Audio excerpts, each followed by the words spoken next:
नमस्कार कुंभ राशि बंधुगण। आज आपण अन्य व्यवहार रे किछिटा निराश अनुभव करि पारंती। आपणकर कौनसी सहकर्मी किंबा प्रियजन आपनको कौनसी गुरुत्वपूर्ण कार्य रे निराश करि पारंती। एपरि परिस्थिति रे अन्य मानक प्रति अत्यधिक आशा रखिबा बंद करिबा श्रेयस्कर हेबो। आजि पय आपणकर मूल मंत्र हेबा उचित निजे बंचंतु एवं अन्य को बंचिबाकू दियंतु। संपर्क क्षेत्र रे वास्तववादी हुअंतु एवं काहाकू भी संपूर्ण रूपे परिपूर्ण देखिबाकू चेष्टा करंतु नाही। आज आपको एक सामान्य निराशाजनक परिवेश सह निजक खाप खुआई चलवाक पड़ो। पारिवारिक स्तर में किसी सीमा बा दायित्व आपको निभाइबाक पड़ पारे। अन्य मानक नियम एवं अपेक्षा को सम्मान दियंतु। निजर कार्यकलाप उपर ध्यान दियंतु एवं निजर ज्ञान को वृद्धि करने को चेष्टा करंतु। आपणक पई जड़े साथी खोजिबा सहज होई पारे, किंतु संपर्क को सबुदिन पई बजाय रखिबाकू हेले आपणको अधिक परिश्रम करिबाकू हेबो।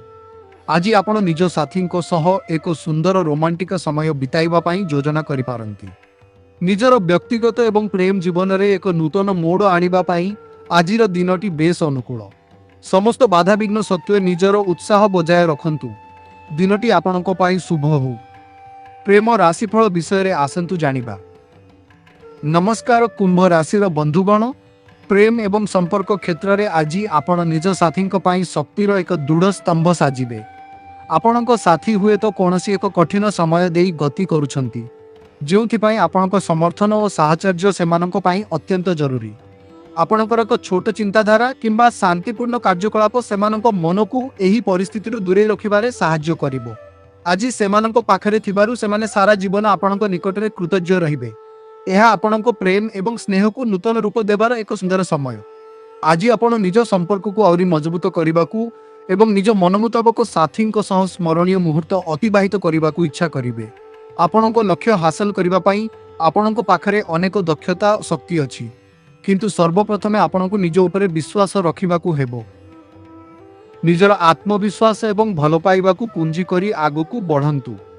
एही सकारात्मक मनोभाव आपणक व्यक्तिगत जीवन रे खुशी एवं शांति नहीं आसीबो। दिनटी आपणक पई आनंदमय हेउ। क्यारियर राशिफल विषय रे आसंतु आलोचना करिबा। नमस्कार कुंभ राशि बंधुगण। आज वृत्तिगत क्षेत्र में आपणकर असाधारण कार्यदक्षता एवं निष्ठा पाई आपणक पुरस्कृत करा जाई पारे। एही सफलता आपणक पई खुशी नहीं आसीबो, किंतु मन रखंतु जे एहा जेपरि आपणकू आपणकर मूल लक्ष्यरू दूरेई न निए। एही समय रे अत्यधिक अहंकार किंबा गर्व करिबा उचित हेबो नाही। आपणक क्लाएंट बा ग्राहक माने जेते कठिन स्वभावर होइथिले मध्य सेमानक सह नम्र एवं भद्र व्यवहार करंतु। आज आपणकू विदेशरू कोनोसी चाकिरीर सुजोग मध्य मिल पारे। एहा सहित गोटिए कथा ध्यान रे रखिबा आवश्यक जे आपणकर प्रतिपक्ष किंबा सहकर्मी माने आपणक आत्मविश्वास को एक बढ़ुथिबा महत्वाकांक्षा भावे ग्रहण करि पारंती। आपणकर कार्य एवं दृष्टिकोण को लोके बहुत प्रशंसा करुछंती।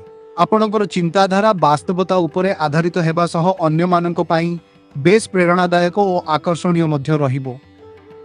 निजर विनम्रता बजाय रखंतु एवं नूतन सुजोग को आपणैबा पाई प्रस्तुत रुहंतु। दिनटी आपणक क्यारियर पाई अत्यंत सफल एवं उन्नतिमूलक हेउ। स्वास्थ्य दिगरु आजिर दिनटी किपरि जीव आसंतु जानिबा। नमस्कार कुंभ राशि बंधुगण। स्वास्थ्य दृष्टिकोण आज दिनटी आपंक अत्यंत शुभ एवं सकारात्मक रहिबो। आज आपंक चेहरा एक प्रकार चमक देखा मिल। आपणकर शारीरिक एवं मानसिक स्वास्थ्य आज उत्तम स्थिति में रहिबो, जहाँ आपंक दिन सारा सक्रिय रखिबारे साहाय्य करिबो। तेबे किछि कथा प्रति ध्यान देबाकू हेबो। जदि आपण निज परिवार विस्तार करने किंबा संतान प्राप्ति पई चेष्टा करुछंती, तेबे प्रथमे डाक्तरी परामर्श नेबा एवं प्रजनन स्वास्थ्य परीक्षा कराई नेबा उचित हेबो। यह सहित निजर मानसिक शांति बजाय रखिबा पई आज निजर प्रियजन किंबा संपर्कीय मानक सह किछि सीमा निर्धारण करंतु। अन्य मानक अजथा हस्तक्षेप दूरे रहिले आपण अधिक शांति अनुभव करिवे। आज निजर स्वास्थ्य एवं मनर संतुलन को प्राधान्य दियंतु। योग किंबा हालुका व्यायाम माध्यम रे निजको आहुरी सतेज रखिबाकू चेष्टा करंतु। दिनटी आपणक पई आरोग्यमय एवं सुखमय रहू। आर्थिक दिगरु आजिर दिन किपरि जीव आसंतु जानिबा। नमस्कार कुंभ राशि बंधुगण। आज आर्थिक दृष्टिकोण समय सामान्य संघर्षपूर्ण रही पारे। आज आपण किछि आर्थिक क्षतिर सम्मुखीन हेबार आशंका रही, जोथिपाई आपणकू जणे निकटतर बंधु किंबा आत्मीयंक ठारू टंका धार नेबाकू पड़ी पारे। तेबे व्यस्त हुअंतु नाही। ଏହି ପରିସ୍ଥିତି ସମ୍ପୂର୍ଣ୍ଣ ଅସ୍ଥାୟୀ। ଯଦି ଆପଣ କାହାକୁ ପୂର୍ବରୁ ଟଙ୍କା ଧାର ଦେଇଛନ୍ତି, ତେବେ ଆଜି ସେମାନଙ୍କ ସହ କଥା ହେବା ସମୟରେ ନିଜକୁ ଶାନ୍ତ ରଖନ୍ତୁ। ପ୍ରାୟ 6 ମାସ ଧରି ପଡ଼ି ରହିଥିବା କିଛି ପୁରୁଣା ଫାଇଲ କିମ୍ବା କାର୍ଯ୍ୟ ଆଜି ପୁଣି ସାମ୍ନାକୁ ଆସିପାରେ। ଆପଣଙ୍କର ଅତ୍ୟଧିକ ଚିନ୍ତାଧାରା ଯୋଗୁଁ ଆପଣ ଏକ ସକାରାତ୍ମକ ପ୍ରୋଜେକ୍ଟରେ ବାଧାବିଘ୍ନର ସମ୍ମୁଖୀନ ହେଉଛନ୍ତି।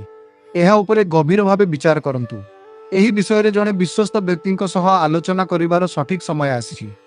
ଆଜି କୌଣସି ବି ଆର୍ଥିକ ନିଷ୍ପତ୍ତି ନେବା ପୂର୍ବରୁ ଭଲ ଭାବେ ଚିନ୍ତା କରନ୍ତୁ। ଧୈର୍ଯ୍ୟ ଏବଂ ସଠିକ ଯୋଜନା ଆପଣଙ୍କୁ ଏହି ଆର୍ଥିକ ସମସ୍ୟାରୁ ଶୀଘ୍ର ମୁକ୍ତି ଦେବ। ଦିନଟି ଆପଣଙ୍କ ପାଇଁ ଶୁଭ ଏବଂ ମଙ୍ଗଳମୟ ହେଉ।